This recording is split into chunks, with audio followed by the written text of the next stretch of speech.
지금 같은 하락 추세가 계속된다면 내년쯤에는 수도권이나 서울에서 마이너스 프리미엄이 나올 수도 있습니다. 안녕하세요. 재테크 읽어주는 파일럿입니다. 우리가 보통은 이제 분양권을 프리미엄을 주고 사죠. P를 주고 삽니다. 그런데 이제 당첨이 된 사람이 내가 돈을 더 줄 테니까 내 걸 가져가세요. 이런 현상이 발생을 할까? 분양가 밑으로 떨어질까? 그 부분이 조금 궁금하시기도 하고 의아하시기도 하실 것 같은데 제 생각에는 내년쯤 되면은 아마 수도권부터 시작해서 마이너스 프리미엄이 조금씩 나올 것 같습니다.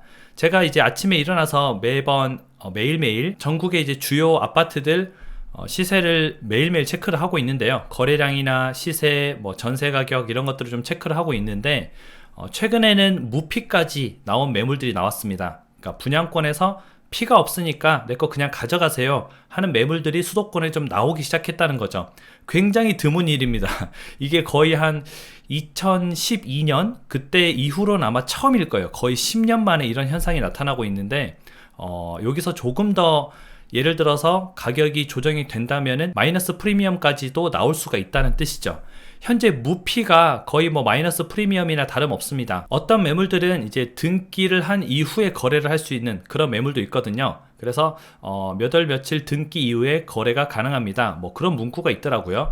그러면 무피로 가져온다면은 등기를 친 금액 자체는 매도인이 내야 되는 거죠. 그러면 매도인은 이미 거기서 마이너스 프리미엄이나 다름없습니다. 내가 등기 비용을 소모를 했기 때문에 전혀 손해를 보지 않고 이 분양권을 매매한 게 아닌 게 되는 거죠. 그런데 지금 거의 그런 현상이 발생하고 있고요. 그 중에는 등기 비용은 매수자가 부담한다 이런 내용도 있지만 무피까지 내려온 곳들이 많이 있다 그렇게 보면 되고요. 무피까지 내려온 곳들은 대부분 이제 분양가가 고분양가였던 지역들, 예를 들면 9억대, 10억대 분양했던 지역들, 그런 지역들은 당연히 무피로 될 확률이 굉장히 높죠. 왜냐하면 그 앞에 단지는 6억에 분양했어요. 그런데 2, 3년 지나고 나서 집값이 많이 오르다 보니까 주변 시세가 10억, 12억 하다 보니까 분양을 9억, 10억에 해버린 거죠. 그러면은 이제 당첨자들이 보통은 아주 오랫동안 청약 통장을 붓고 착실하게 이제 청약에 응시해서 당첨이 됐는데 프리미엄을 좀 누려야 되는데 저렴한 가격에 주택을 이제 사야 되는데 결국에는 분양가가 높다 보니까 그런 프리미엄을 못 누린 겁니다. 하지만 미래에 좀 가격이 올라가지 않을까? 최근에 이제 작년에 집값이 뜨겁게 올라가다 보니까 앞으로 더 계속 올라가지 않을까 싶어서 고분양까지만 분양을 받은 거죠. 물론 이제 그런 곳들은 시세가 한 호가가 14억, 15억까지 불렀었습니다. 거래는 안 됐지만.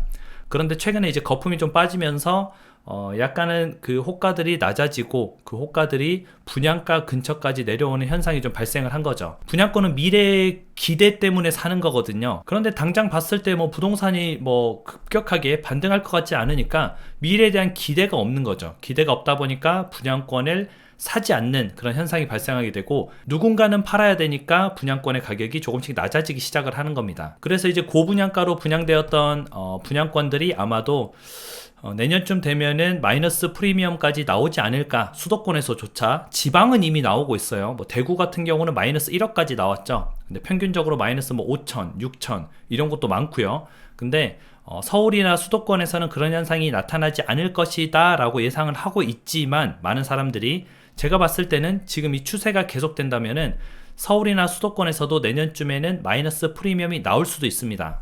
그래서 너무 높은 가격에 형성된 분양권을 단지 새 아파트니까 좀 비싸게 주고 산다 이런 생각은 하지 마시고요. 분양가보다 조금 이제 손해보면서 나오는 매물들이 나왔을 때 그런 매물들을 잡아서 우리가 좀 사게 되면은 아무래도 이득이 좀 있겠죠. 나는 분양권에 당첨이 되지도 않았지만 분양가보다 더 저렴한 가격에 내가 주택을 살 수 있고 새 아파트를 살 수 있는 기회가 조만간 오지 않을까 그렇게 생각을 합니다. 그래서 여러분들이 옥석 가리기를 잘 해야 돼요. 분양권이라고 무조건 사서는 안 되고 분양권의 시세가 어떤지, 주변 시세 대비 가격이 어떤지 그런 부분들을 꼭 체크를 해봐야 되고 이게 고분양가였는지 아니면 적정한 분양가였는지 그 부분을 좀 여러분들이 분석하는 시간이 조금 필요합니다. 제가 초창기 때 부동산 투자를 할 때는 분양권의 피가 1,000만원, 1,500만원 이랬어요. 조금 많은 데가 한 3,000만원.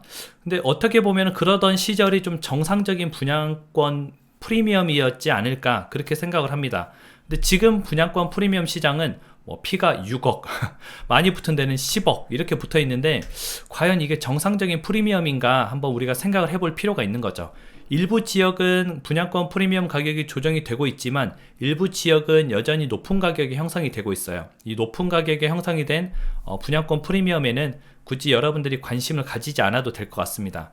그래서 우리가 한번 내년에 추이를 좀 계속 지켜보고 분양권 가격도 좀 저렴해지고 혹시나 마이너스 프리미엄이 나와서 좋은 가격으로 우리가 분양권을 싸게 살 수 있으면 그것도 또 하나의 기회가 되겠죠. 하지만 추세는 뭐 계속 바뀔 수 있으니까 우리가 이제 단정 짓지는 말고 지금 상황에서는 추세가 이렇고 뭐 내년에 이 정도로 예상은 되지만 또 계속 지켜보는 거죠. 지켜보면서 시시각각으로 우리가 좀 그런 시장을 이해하고 좀 알아가는 그런 투자자가 되었으면 좋겠습니다. 내 집 마련이라는 것 자체가 굉장히 큰 일이에요. 엄청난 일입니다. 본인들의 전 재산이 들어가는 엄청난 일이기 때문에 여러분들이 내 집 마련에 관심이 있으시면은 꼭 시장을 주시하고 시장에서 멀어지지 마세요. 여러분들의 이러한 작은 노력이 나중에는 몇 천만 원, 몇 억을 아끼는 투자가 될 수도 있을 것 같습니다. 그럼 오늘 방송은 또 여기까지 하고요. 여러분들 날씨가 굉장히 추운데 건강 잘 챙기시기 바랍니다. 그럼 행복한 하루 보내세요. 다음에 다시 만나요.